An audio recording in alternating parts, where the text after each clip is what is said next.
The race paddock is full. The track is built. The riders are ready. Live Supercross racing returns right now. Here we go.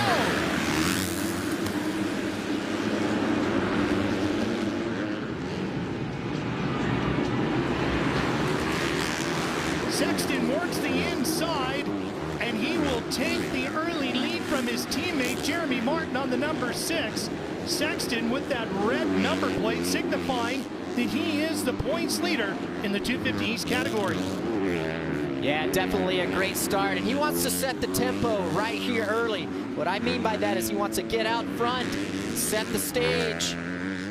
Like Ralph said, we're going to be racing Sundays and Wednesdays. I believe if you can set off, win this heat race, perhaps win the main event, you're just going to roll on into Wednesday's event ready to go, get some good momentum going. And you just watch Chase Sexton right here, and he is just feeling it right now, picking up where he's left off. He's won 2 races this year, and when he hasn't won, he's been 2nd place. And you can talk about if you're not going to win, you at least get 2nd. That's doing things right. He's minimizing the points loss by just finishing 2nd, and look at how he's just flowing. He can go anywhere he wants in the corner. It doesn't even look like he's trying. Checkered flag waves for Sexton as we watch Martin, Brown, and the rest come across the line, and this is the fight for the final transfer spot. Oh no, big problems there for Short as Robin goes by. No, the Short got by Harlan. This is a fight for the last transfer spot. Now we get caught up with it. And across the line will be Harlan just in front of Sanaya, and that will get that final top 9 transfer straight to the main. Here come the Revs. Ready to drop the gate.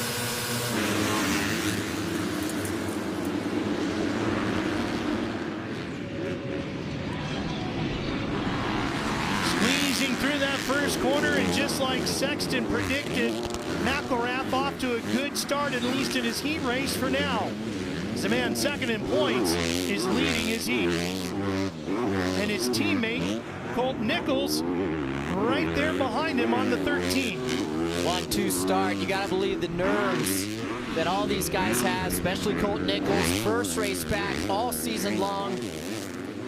250 East riders will run 3 races today, then Wednesday, and then next Sunday before we see the 250 West competitors who will run 2 events before the 250 East guys get 1 more shot.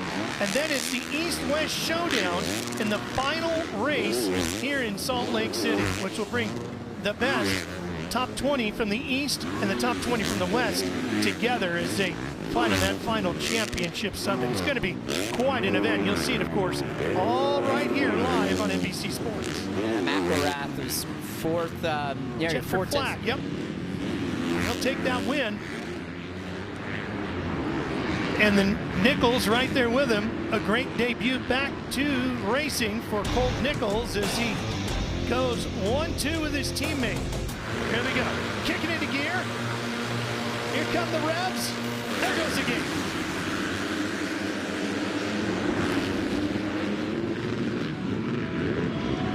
And the dance on the brakes, back to the throttle as you power out for the whole shot. Who's it going to go to? Looks like Moranz is going to lead him through that first rhythm section. Yeah, that's Fleming in 2nd. You got Fleming in 2nd. He's right there. Yep, Wilson Fleming on the 185 from Jacksonville, Florida. This one's going to go fast. Less than 2 minutes and 10 seconds and a lap to go here in this last chance qualifier for the 250 East. See right there, Chris Lowe staying a little bit lower in that corner, staying out of the rut, able to carry his momentum. He's gaining just a little bit from Kevin Moranz. Kevin running a good pace. Oh, Luke Neese. Is that Luke Neese or no? I believe it's so Fleming. That was Fleming on the 185, and in there as well as Neese on the 125. Yeah, Neese just, there's nowhere he could go. Fleming come out of that corner. It's getting really slippery coming out of that corner back onto the start straight. That's going to shake things up a lot. Here we go. He goes up the inside. You can see everything's good. Just loses the front end. Oh, Luke Neese had nowhere to go. Just runs right into the back of Fleming. Right there, you're going to see throughout the day. There he goes. Just leans the bike over, loses grip. That hard base there is like concrete, and it's wet. On top of that, makes it even more slippery. And a great move by Chase Marquier on the 73.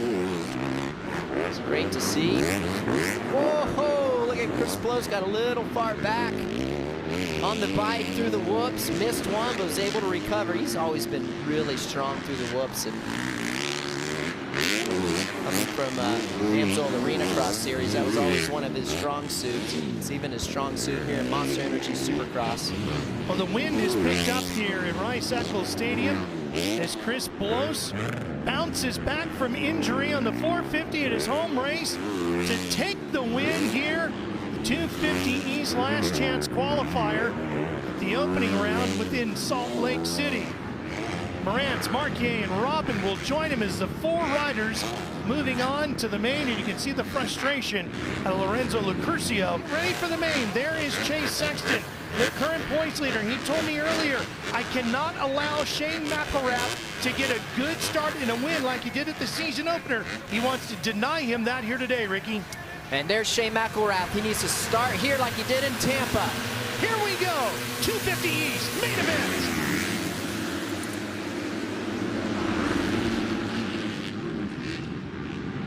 McElrath with a great start on the inside, and the blue 12 goes right to the front, just like he did in Tampa. And Sexton gets past his teammate Martin, and now the championship rivals ride 1 and 2 with the points leader sitting in second. This is just what we want to see right here. These 2 guys, Shane said it after his heat race win, he has got to just make it happen. It's do or die. He's put himself up to a good start, but he's got Chase Sexton right behind him, and this is a good spot for Chase Sexton to be in. And McElrath opening up a good lead early here, Ricky. He is. He's going to try to sprint out, ride as hard as he can to try to get away, but that's going to be hard to do because Chase Sexton has the ability to just get right in behind him, ride them smooth laps like he does, pick apart exactly just what Shane McElrath is doing and where he could be better than Shane. McElrath, like, oh, problems here for Colt Nichols, McElrath's teammate who is making his debut in this series after coming back from injury. Something was wrong with the front end of that bike. Yeah, it looks like he might have went down, Ralph. You could see him trying to, his mechanic there was trying to push the handlebars up to try to bend them back. Only way those things would have gotten bent is if he went down. So that's what I'm guessing has happened, or maybe he had a collision or collide with someone else. Trevor Carmichael, his mechanic, helping, donating physically. It looked like as he tried to punch that handlebar. Yeah, up there in that high elevation, 6,000 feet. Here's the pass. Oh, look at Marchbank, sets him up, crosses the track, pow! That was an aggressive move early on. I don't know if we have missed something before that that led to that pass, but that was surely aggressive. He gave him a, that was a tough pass. This track is really starting to dry out, Ralph. You can see in the corners, they're becoming very, very loose. The top of the corners, see how they're not rutted as much anymore? Going through the center of the corners, really hard. Good battle going on here. So you got Pierce Brown. The rider out of Utah on the 163 is in 11th, and Nick Gaines there with him. Right here, now's where you're starting to feel it, Ralph. You're starting to feel that thin air. Heart rate is starting to come up. Finding it hard to get that oxygen. Not what you've been used to.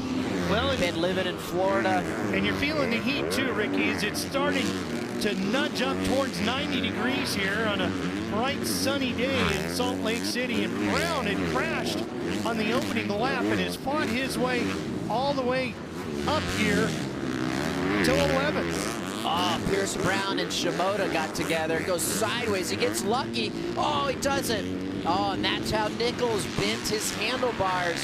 There's nothing he could do. Pierce comes out of the corner, gets tangled up with Joe Shimoda and then shoots to the left, goes completely sideways. Watching the fight for fifth.